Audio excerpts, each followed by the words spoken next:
Roman numeral 3, establishing the southern colonies. These notes will be done in two parts. They're fairly lengthy, and the first part will deal just with Virginia, and then the second part will deal with founding the other colonies in the South, Maryland, and the Carolinas and Georgia.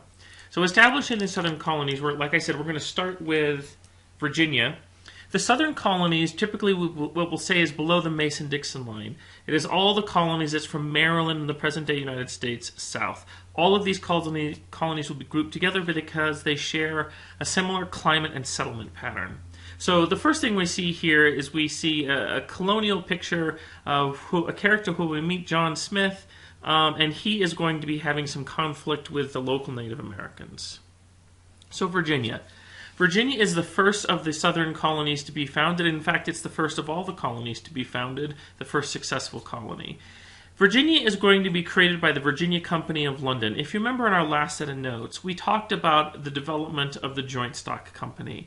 It was a way for England, without a wealthy king, to pay for expensive exploration and colonization. So a company named the Virginia Company of London gathers some investors, and they pay for the ships and the men and materials to set up a colony in the New World. They had to get permission from the king, because he is a king after all, and he gives them what is called a charter. It's basically you have permission to go to set up a colony, and it'll be an English colony.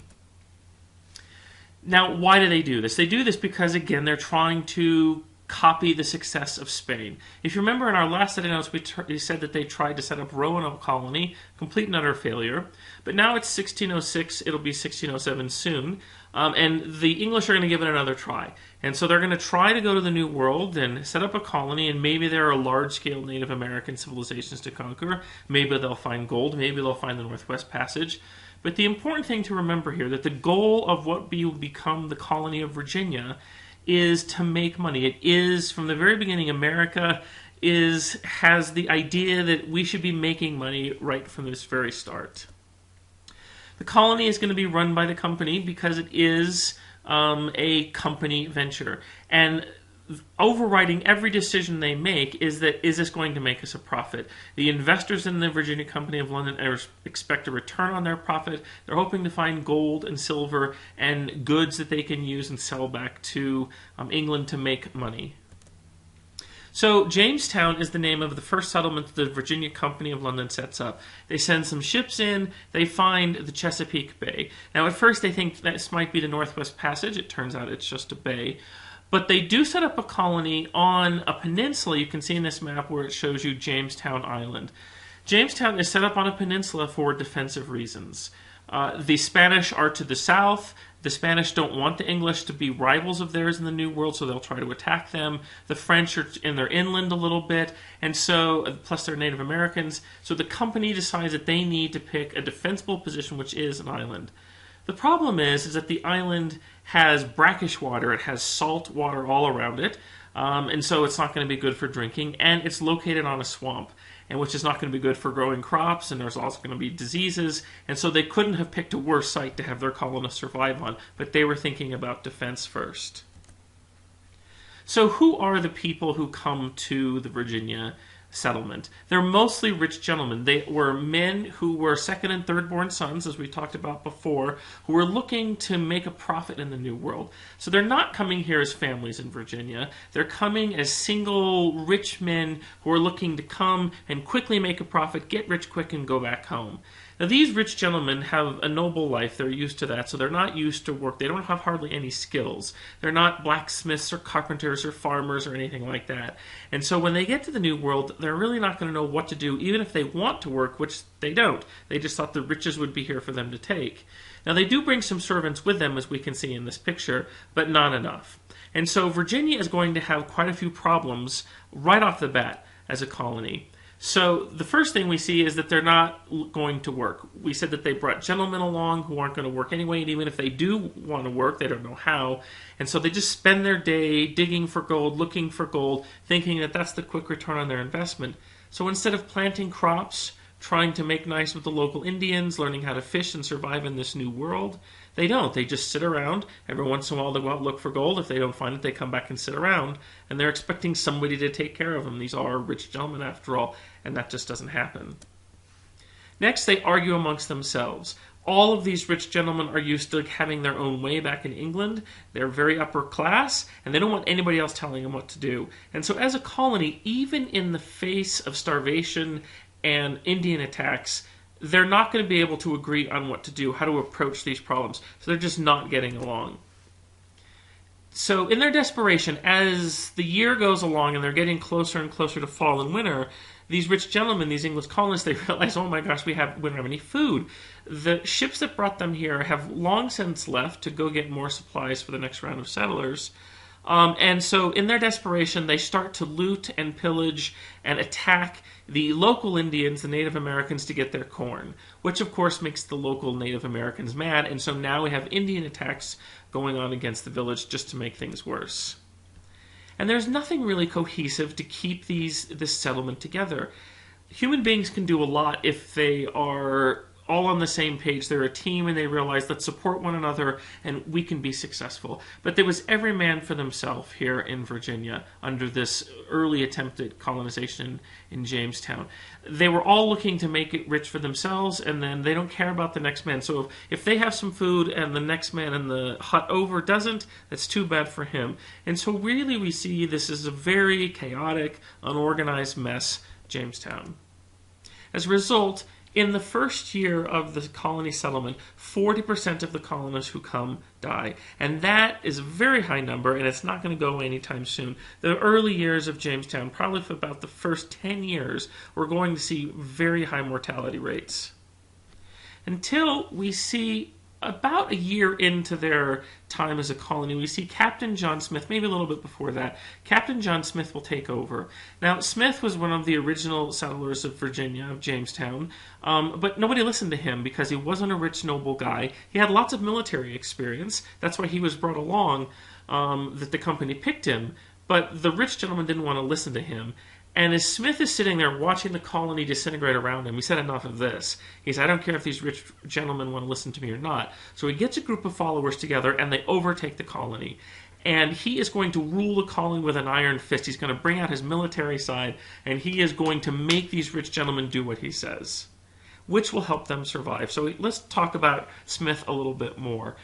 Here is Captain John Smith, and here he is. He takes over the colony, and he has this famous quote. He says to the rich gentlemen, he who shall not work shall not eat. He lays down the law, and he says, you guys are going to go help and get food. You're going to hunt. I'm going to show you how to fish. We're going to go deal with the Indians. Now, he's going to be strict with the Indians. He's going to let the Indians know that he has weapons, and he's going to use them, but he's not going to purposely antagonize the Native Americans. He wants them to be afraid of the English so they don't attack him, but not always at war with them so that they can trade. He knows that the only way to make this colony survive is if they can get some of the Native Americans maize or corn.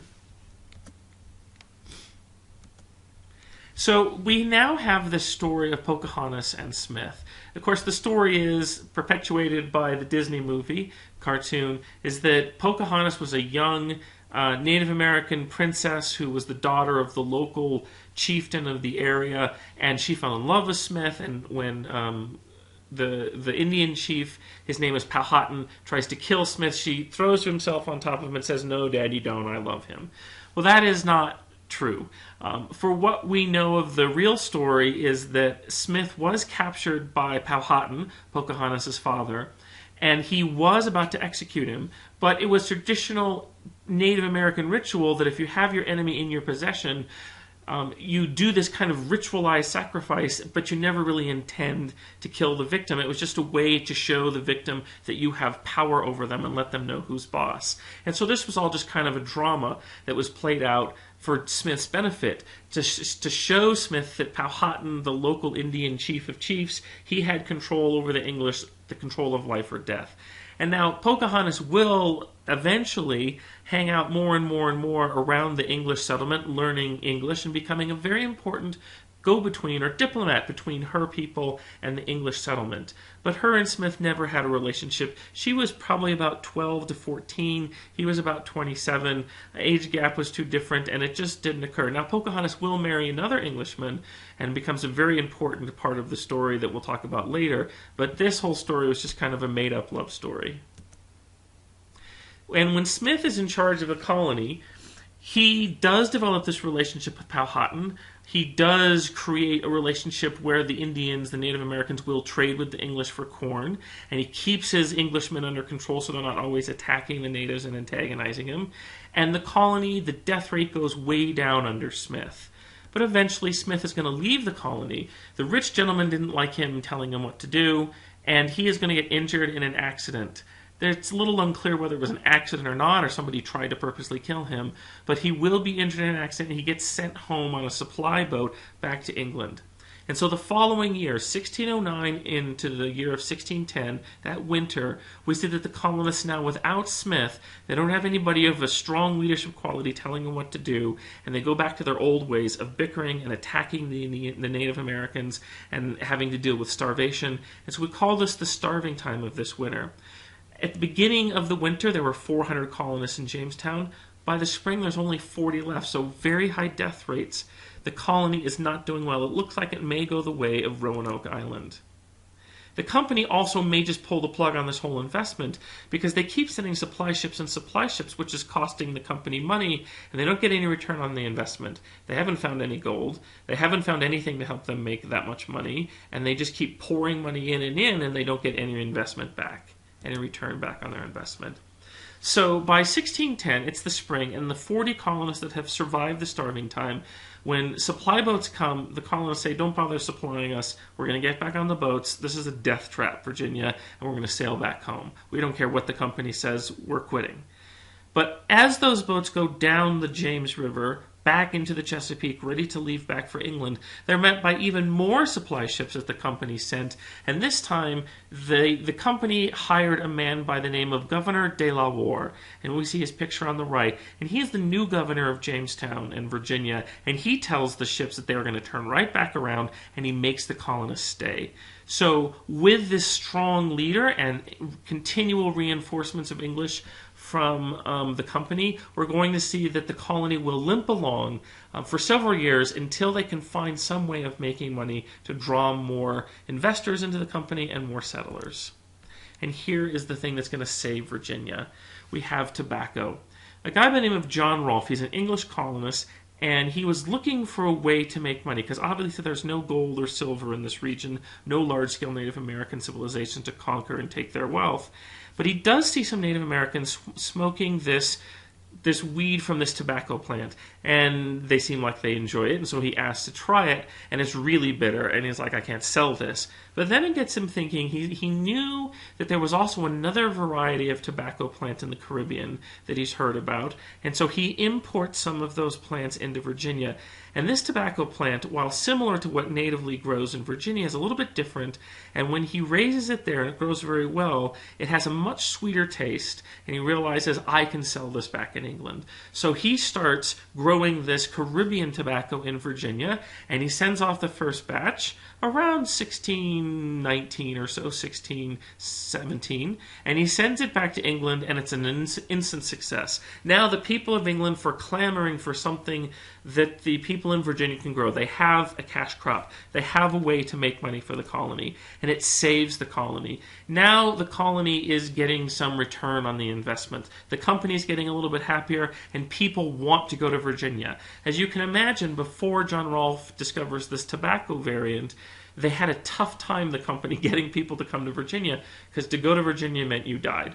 The vast majority of people, and they just couldn't get anybody to volunteer to go, and the company couldn't hire employees. But now people have a reason to go. Yes, they still may die. There are good chances they probably will, but people will do a lot if they think they can get rich quick and make some money. And so the craze for tobacco begins. Now, this is an economic success, and like I said, it saves the colony. But it also is going to have a tremendous impact, tobacco, on the future of Virginia and indeed the entire South. First of all, tobacco is a very labor-intensive crop. In other words, if you want to grow tobacco, you have to plant it, obviously, and tend it, and weed it, and water it, and then you have to harvest it and cut it in the fall, and then you have to hang it up, and you have to cure it, and so it's going to take a lot of hands, which means lots of labor, and the only way to make a success, to make money off of this crop, is if you have a lot of cheap labor.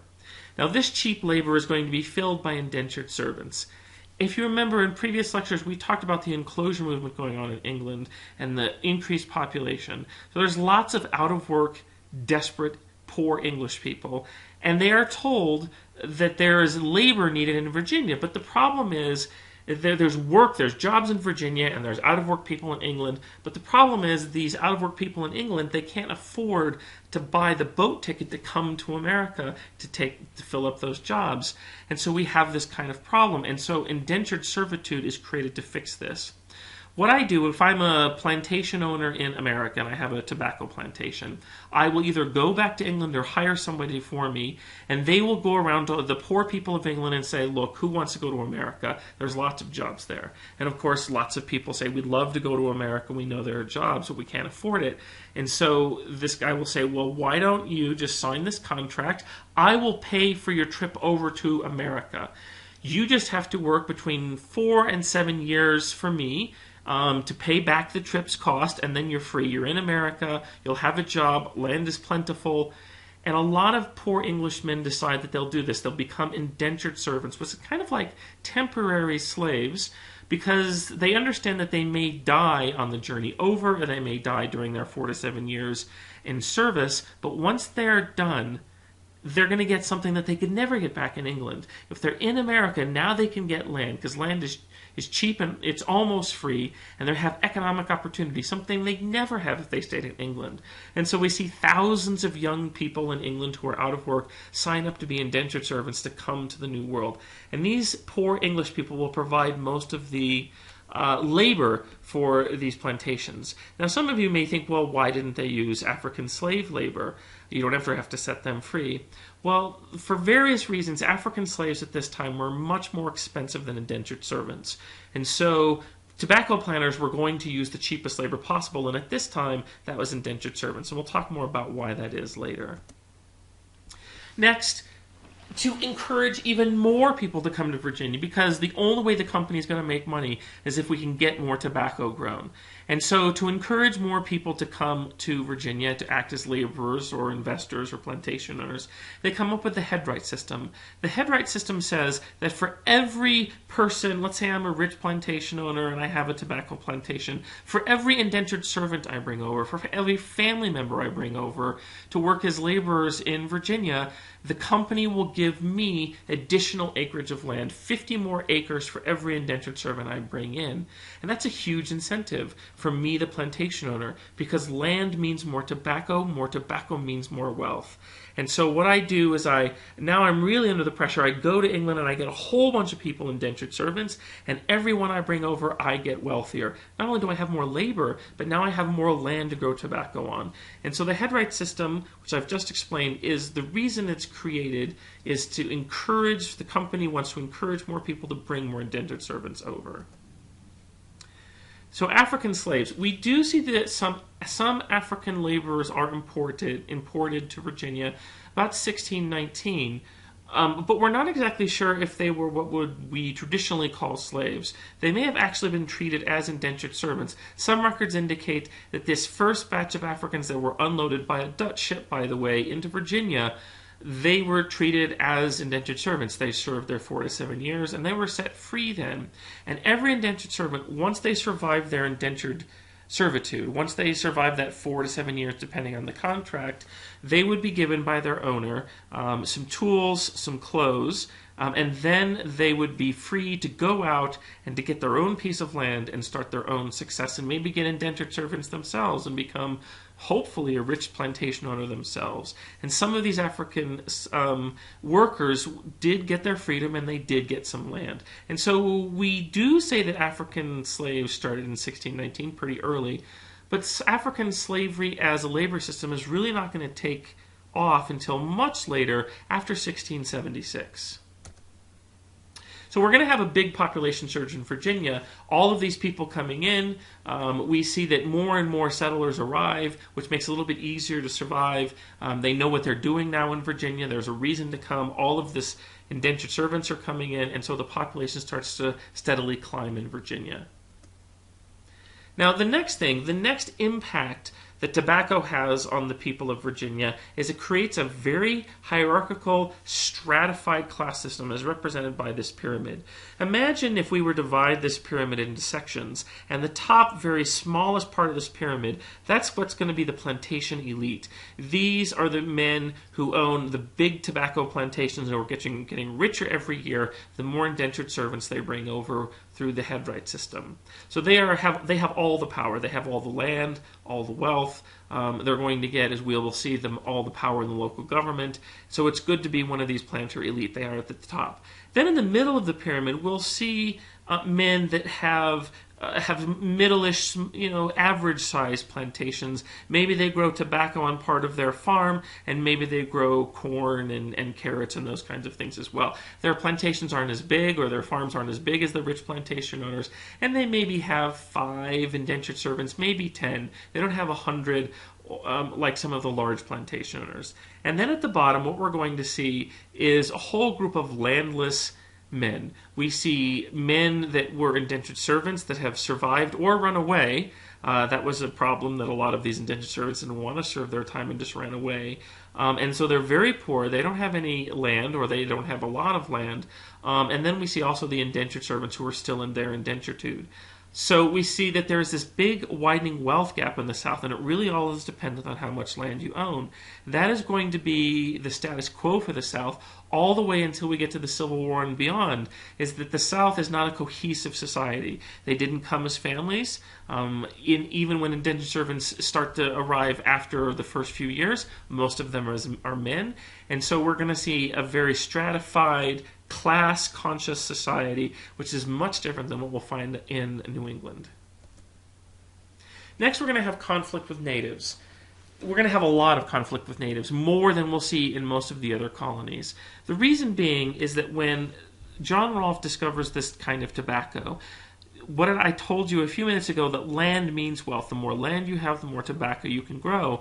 And who is in possession of that land? The Native Americans. And so the more people that come to Virginia that want to grow tobacco, and the larger the plantations get, that's naturally going to bring you to conflict with the natives who don't want to give up the land they live on. And so we're going to see several wars break out between the population of Virginia and the local Native American tribes, and they're fighting over land resources.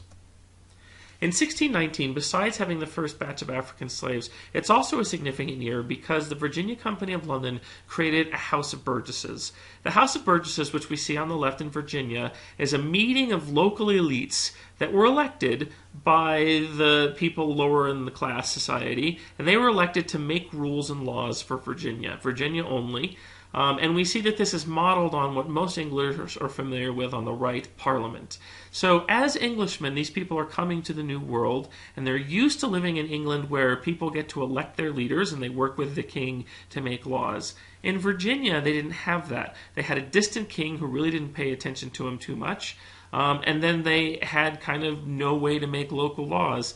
And so the Virginia Company of London will create this local government called the House of Burgesses. They do this so that the colony can run more smoothly, but another reason they do this is it's going to help bring in more colonists.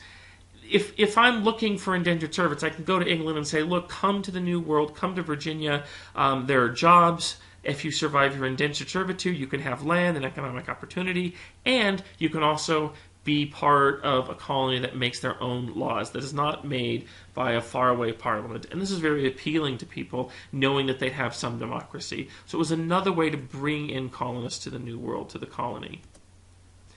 So next we have letter B, Anglo-Indian Relations. Anglo means English. Native American relations in the Chesapeake. The Chesapeake is Virginia, and the colony just above it, Maryland, as we'll talk about in our next lecture.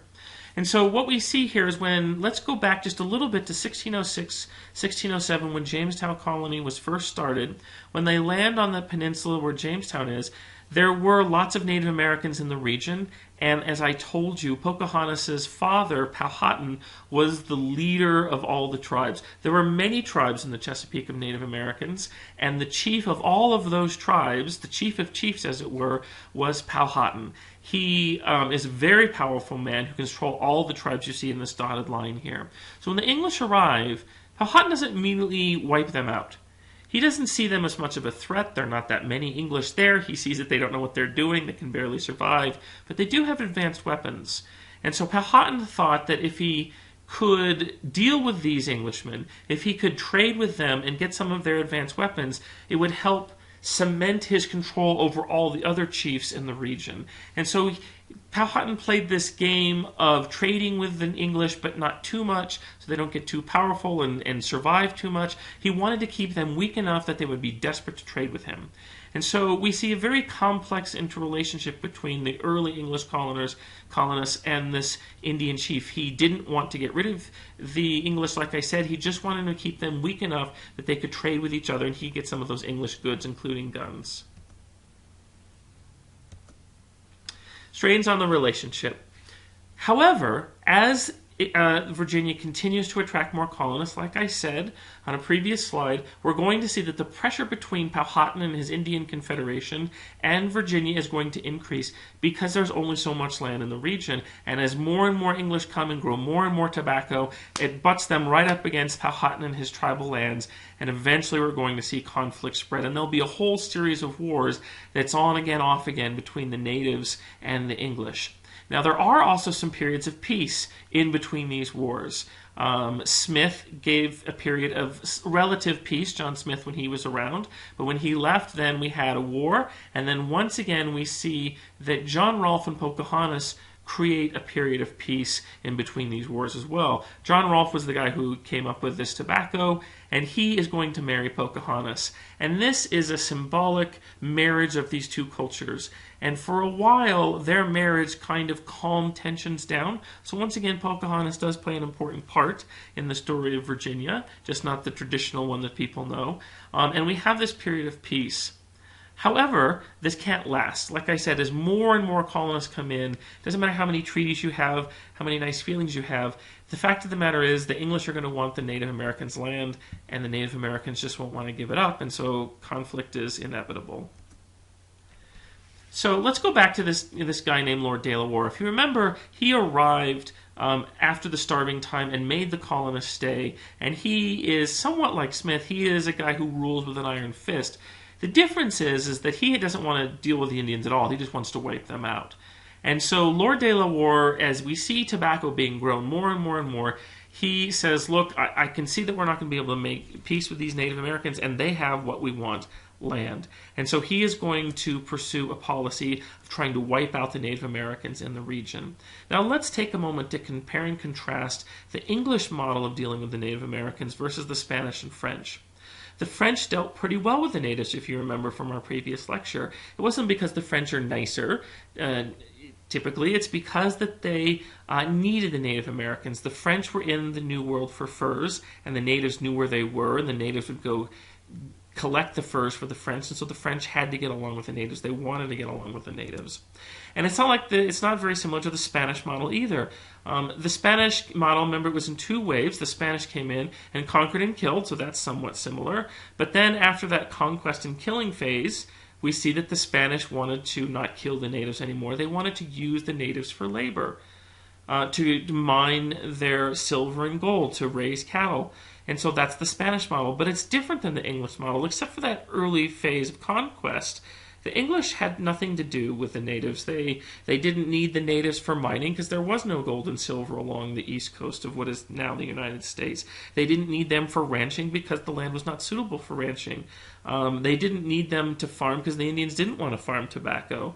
And so really, the English are going to have just all-out war with the natives because, unlike the French, they have no need for the natives, and unlike the Spanish, the English are not strong enough to force the natives to work for them, and so really the natives, from the English viewpoint, are just in the way.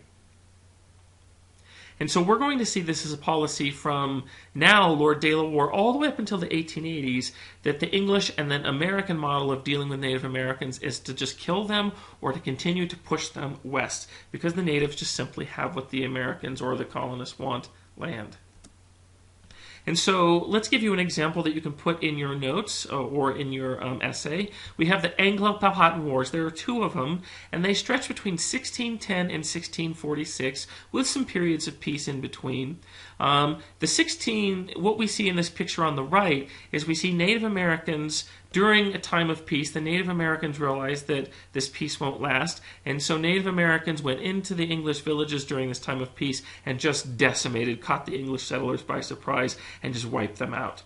And committed all kinds of atrocities. And then the English, as we get to the Second Anglo-Powhatan War, will do practically the same thing. In fact, the English used what they called Irish tactics to get rid of the natives. Just a few years before, the English had invaded Ireland, and they discovered in Ireland that it's much easier to kill the Irish, not if you try to kill the men, but if you kill their women and children and burn their crops and destroy their homes, so they die of starvation and exposure to the elements. And so the English learned to do that in Ireland, and so they just apply that same method here in America. And so instead of attacking Native American warriors, they would just go and attack women and children if they could, burn down their villages and destroy all their corn crops, and just let starvation and weakness do the rest. And it was very effective. And so we see that's how the English deal with the Native Americans in the Chesapeake region. So we see by the end of the Second Anglo-Powhatan War, 1646, that the Tidewater Indians, and that means the Indians, the Native Americans around the Chesapeake, are going to be completely wiped out from this region by 1646. So making it easier for more and more colonists to come in and settle. We will see this again when we talk about the New England colonies in a couple of lectures. So this ends part 1 of our lecture on establishing colonial rule in the South. In our next part 2 of this lecture, we'll talk about the other colonies in the South, Maryland, the Carolinas, and Georgia.